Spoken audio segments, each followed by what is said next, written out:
Syiah mengkafirkan Aisyah dan menuduhnya berbuat zina. Syiah mengkafirkan Aisyah. Syiah mengkafirkan Aisyah, dan ini saya ada rekaman ceramahnya ya di Jawa Tengah. Rekaman ceramah di Jawa Tengah yang mengatakan Aisyah itu kafir. Aisyah itu kafir, anti keluarga Nabi dan berbuat keji. Apa saja yang kalian tuduhkan kepada Syiah itu benar. Kepada Aisyah itu benar, ya. Auzubillah. Aisyah dituduh berbuat syiar. Yang aneh, Ustadz ini hanya membaca tanpa menunjukkan satu referensi pun, dan ini termasuk karangan yang tidak ilmiah. Yang perlu dia ketahui dan dia baca, bagaimana sikap para ulama imamiyah terhadap istri-istri Nabi Shallallahu Alaihi Wasallam. Dalam kitab Tafsir Al-Mizan, karya Alamah At-Tabatabai, salah satu ulama imamiyah, jilid 15, terbitan Muassasah Al-A'lami, cetakan tahun 1997, halaman 52, ketika menafsirkan firman Allah surat 24 ayat 26. Alamah At-Tabatabai berkata, kami berpendapat sesungguhnya penafsiran hal-hal yang keji atau fahsya kepada keluarga Nabi Shallallahu Alaihi Wasallam menjauhkan hati dari beliau Shallallahu Alaihi Wasallam.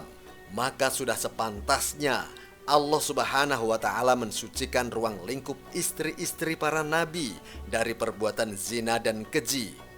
Kalau tidak, maka akan sia-sia dakwah mereka. Hal ini ditetapkan oleh hujah akal akan kesucian mereka dari hal tersebut, bukan dilihat dari makna lahiriahnya saja. Dalam kitab At-Tibyan fi Tafsir Al-Quran, karya Syekh At-Tusi, salah satu ulama imamiyah, jilid 10, terbitan Dar Ihya At-Turas Al-Arabi, halaman 52, ketika menafsirkan surat At-Tahrim ayat 10. Ibnu Abbas berkata, sesungguhnya istri Nuh dan istri Lut adalah kedua orang munafik.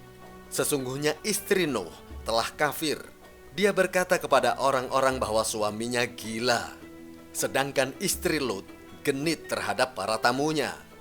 Sesungguhnya pengkhianatan inilah yang dilakukan mereka berdua kepada Nuh dan Lut.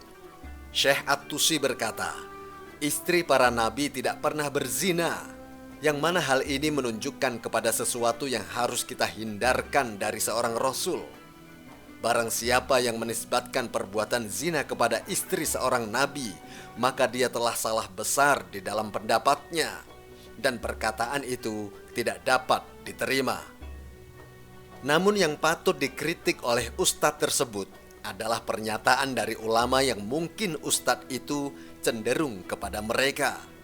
Mari kita simak Minhajus Sunnah, karya Ibn Taimiyah, salah satu ulama rujukan kelompok Wahabi, jilid 7, cetakan pertama tahun 1986, halaman 80. Ibn Taimiyah berkata bahwa Rasulullah Shallallahu Alaihi Wasallam bersabda kepada Aisyah dalam kasus ifik sebelum Nabi mengetahui baraahnya Aisyah, yaitu Aisyah tidak melakukan perbuatan serong, dan Rasul meragukan kasusnya.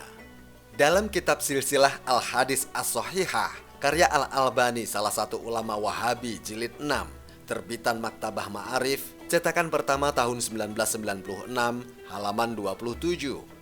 Al-Albani berkata, mengomentari hadis ifik, sesungguhnya Aisyah terjaga, namun tidak maksum. Dan sesungguhnya Nabi Shallallahu Alaihi Wasallam tidaklah memastikan keterlepasannya Aisyah kecuali setelah turunnya wahyu. Maka di sini terdapat pemberitahuan yang kuat bahwa hal tersebut, yaitu serong, mungkin saja terjadi.